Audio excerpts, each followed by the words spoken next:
కార్తీక పురాణం 8వ అధ్యాయం. వశిష్ఠుడు చెప్తున్న కార్తీక పురాణం వింటున్న జనక మహారాజుకి ఒక సందేహం వచ్చింది. మహానుభావ, మీరు చెప్పగా కార్తీక మాసం వైభవాన్ని, మహత్యాన్ని, ఆ మాస పవిత్రతని తెలుసుకున్నాను. అయినా నాకు ఇంకో సందేహం వస్తుంది.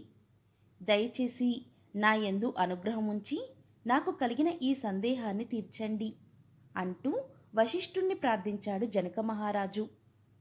మహారాజు మాటలు విన్న మహర్షి చిరునవ్వులు చిందిస్తూ, అనుమానించకూడదు, ఆ సందేహాన్ని తప్పనిసరిగా పరిష్కరించుకోవాలి, కనుక సందేహమేమిటో వివరించమన్నాడు వశిష్ఠుడు. పాపకర్ములైన దుర్మార్గులు చేయలేని పాపాలంటూ ఏవీ ఉండదు. పాపకర్ములైన వారి వలన వర్ణసంకరణం అనే దుర్మార్గం పెచ్చు పెరిగిపోతుందన్న విషయం తెలిసిందే. అంతటి పాపాత్ములు కూడా ప్రాయశ్చిత్తం వలన పవిత్రులవుతుంటారు అని ధర్మశాస్త్రాలు చెబుతున్నాయి. అదే విషయం మీరు చెబుతున్న కార్తీక పురాణము సూచిస్తున్నది. మహాపాపాలు చేసిన పాపాత్ములు కూడా పుణ్యకర్మల ఆచరణ, వాటి యందు ఏమాత్రం ఆసక్తి లేకుండానే కైవల్య సిద్ధిని పొందుతున్నారు. అది ఎలా సాధ్యమవుతున్నదో నేను అర్థం చేసుకోలేకపోతున్నాను. మహాపర్వతం చిన్న గోటికొసతో ఎగిరిపోగలుగుతుందా? దావాగ్ని జ్వాలలు పుక్కిలించే నీటితో ఆరిపోతాయా? నదీ ప్రవాహంలో కొట్టుకుపోతున్నవాడు గడ్డిపోచను ఆధారంగా చేసుకుని గట్టు ఎక్కగలుగుతాడా? కొండమీద నుండి లోయలోకి పడి పతనమయ్యేవాడు చెట్టు యొక్క తీగ సాయంతో కొండెక్కగలడా? అదేవిధంగా అనేక పాపాలు చేసిన పాప పరాయణుడు పుణ్యగతులను చేరుకోగలడా? ఇదంతా వినడం వలన చెవులు పవిత్రమవుతున్నాయేమో కానీ కార్యసిద్ధి కాదేమో అనిపిస్తుంది. దయచేసి నాకు కలిగిన ఈ సందేహాన్ని తొలగించండి. కొద్ది పుణ్యం వలన అనంతమైన దుర్భరమైన పాపాలు తొలగిపోతాయా అన్నాడు జనకుడు. ఓ రాజా, చాలా చక్కని ప్రశ్న అడిగావు. మానవులకు గొప్ప ఉపకారం చేసే మాసం ఇది. అనేక ధర్మశాస్త్రాలను చూశాను నేను. అవి ఎన్నో అద్భుతమైన విషయాలను వివరంగా చెప్పాయి. వాటిని నేను నీకు తెలియజెప్తాను. జాగ్రత్తగా విను. సృష్టిలో మొత్తం 3 గుణాలు ఉన్నాయి. అవి 1 సత్వగుణము, 2 తమోగుణము, 3 రజోగుణము. ధర్మాధర్మాలన్నీ ఈ 3 గుణాలను ఆశ్రయించి ఉంటాయి. సత్వగుణాన్ని ఆధారంగా చేసుకొని చెప్పబడ్డ ధర్మం సూక్ష్మధర్మమని పెద్దలు చెప్పారు. సత్వగుణం వలన పుట్టిన కార్యాచరణ ఫలితమును పరమేశ్వరార్పితం చేస్తుంది. ఆధ్యాత్మికత అధికంగా గల ధర్మము. ఈ ధర్మమును ఆచరిస్తే అది సమస్త పాపాలను పోగొడుతుంది. సాత్విక ధర్మ ఔన్నత్యాన్ని నీకు అర్థమయ్యే రీతిలో ఒక ఉదాహరణ చెబుతాను విను. తామ్రపర్ణి అనేది సాగర సంగమ ప్రదేశం. ఆ నదిలో ఆ ప్రదేశంలో ముత్యపు చిప్పలు స్వాతికార్తిలో తెరుచుకొని ఉంటుంది. అందులో పడిన అతి చిన్న నీటి చుక్క అమూల్యమైన ముత్యమవుతున్నది. గంగా, గోదావరి, కృష్ణా నదుల పుష్కర కాలాలలో చేసే దానం ఎంత చిన్నదైనా సరే, ఆయా దానాలు ఆ నదీ తీరాలలో గల ఆలయాలలో చేసే జలపాతాది పూజలు విశేషమైన ఫలితాన్ని ఇస్తున్నాయి. ఆయా పుణ్యాల విలువలను అనంతమని ధర్మశాస్త్రాలన్నీ నొక్కి చెబుతున్నాయి. ఇక రాజస ధర్మాన్ని గురించి చెబుతాను విను. ఫలితమును కోరుకుంటూ చేసే ధర్మకార్యాలు పునర్జన్మకు కారణములై కష్టసుఖాలకు కారణాలవుతున్నాయి. తామస ధర్మం దేశకాల పాత్రతలను అనుసరించి చేసే శాస్త్రమునందు చెప్పబడిన విధులు డాంబికమైన ఆచరణలకు కారణమవుతూ సత్ఫలితాలను ఇస్తుంటాయి. దేశకాలమాన పరిస్థితులను గమనించి చేసే కోరికలేని పనులు అక్షయమైన ఫలితాలను ఇస్తాయి. పెద్ద కట్టెలమోపైన చిన్న నిప్పురవ్వతో బూడిదైనట్లుగా పుణ్యకార్యం తెలిసి చేసినా తెలియక చేసినా పాపాలన్నీ భస్మీపటలం చేస్తుంది. దీనికి ఉదాహరణ చూడు. హరినామస్మరణతో తరించిపోయిన అజామిలుని కథ చెప్తాను విను.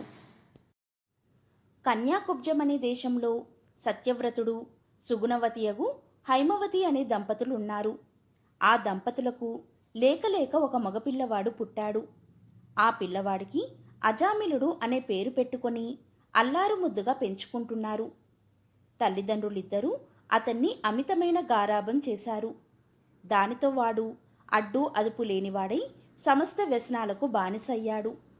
దాసీదానితో సంపర్కం పెట్టుకొని ఆమెనే పెళ్లి చేసుకున్నాడు. తల్లిదండ్రులను విడిచిపెట్టి ఆ అజామిలుడు ఆమెతోనే కాలం గడుపుతున్నాడు.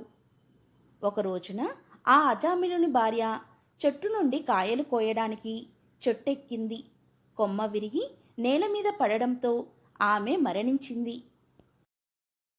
అజామిలునికి యుక్త వయసుకు వచ్చిన కుమార్తె ఉన్నది. అజామిలుడు భార్య మరణించాక కామాతిశయంతో తన కుమార్తెతోనే సాంగత్యం పెట్టుకున్నాడు. ఆమెతో కాపురము చేస్తున్నాడు. ఆ తండ్రి కూతుర్లకి 2 మగపిల్లలు పుట్టారు. కానీ ఒకడు మరణించాడు. మిగిలిన బిడ్డకు అజామిలుడు నారాయణ అనే పేరు పెట్టాడు. ఎంతో ప్రేమాభిమానాలతో చూసుకుంటూ ఉండేవాడు. కాలం గడిచిపోతున్నది. అజామిలుని వార్ధక్యం ఆవరించింది. మరణము ఆసన్నమయ్యింది. అజామిలుని ప్రాణాలను తీసుకుపోవడానికి యమదూతలు వచ్చారు. వాళ్ళని చూసిన అజామిలుడు భయంతో వణికిపోతూ, నారాయణ నారాయణ, నన్ను ఎవరో తీసుకుపోతున్నారు, వచ్చి వాళ్ళ బారి నుండి నన్ను కాపాడు అంటూ తన కుమారుణ్ణే పిలిచాడు. చిట్ట చివరి దశలో కుమారుణ్ణే పిలుస్తున్నప్పటికీ హరినామాన్ని తలుచుకోవడం వలన వెంటనే విష్ణుదూతలు వచ్చి అజామిలుణ్ణి విష్ణులోకానికి తీసుకుపోదామని తమ రథంలోకి ఎక్కించుకున్నారు. అనుకోకుండా జరిగిన ఆ సంఘటనను చూసి యమదూతలు బిత్తరపోయారు.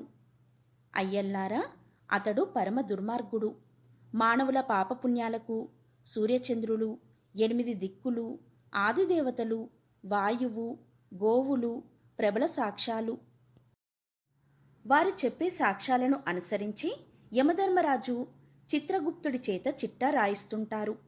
ఆ పైన ఆయుర్దాయము పూర్తయినాక అంతకుముందు వారు చేసిన పాపకర్మలను అనుభవింపచేయడం కోసం యమలోకానికి తీసుకురావడానికి మమ్మల్ని పంపిస్తుంటారు.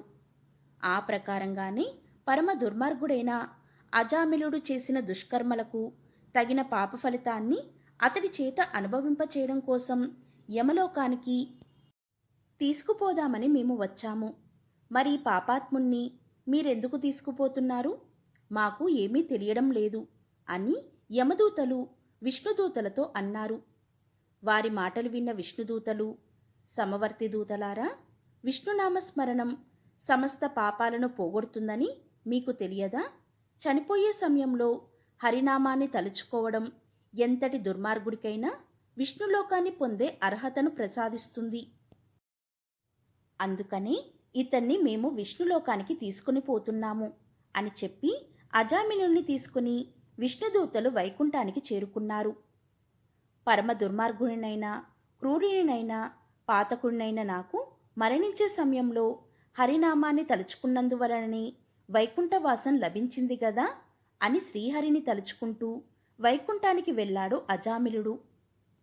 మహారాజా, కేవలం అంత్యకాలంలోనే హరిని తలుచుకుంటే వైకుంఠవాసం లభించేంతటి పుణ్యం వస్తే మరి కార్తీక వ్రతాన్ని ఆచరించడం వలన ఎంతటి పుణ్యం లభిస్తుందో ఊహించు అన్నాడు వశిష్ఠుడు.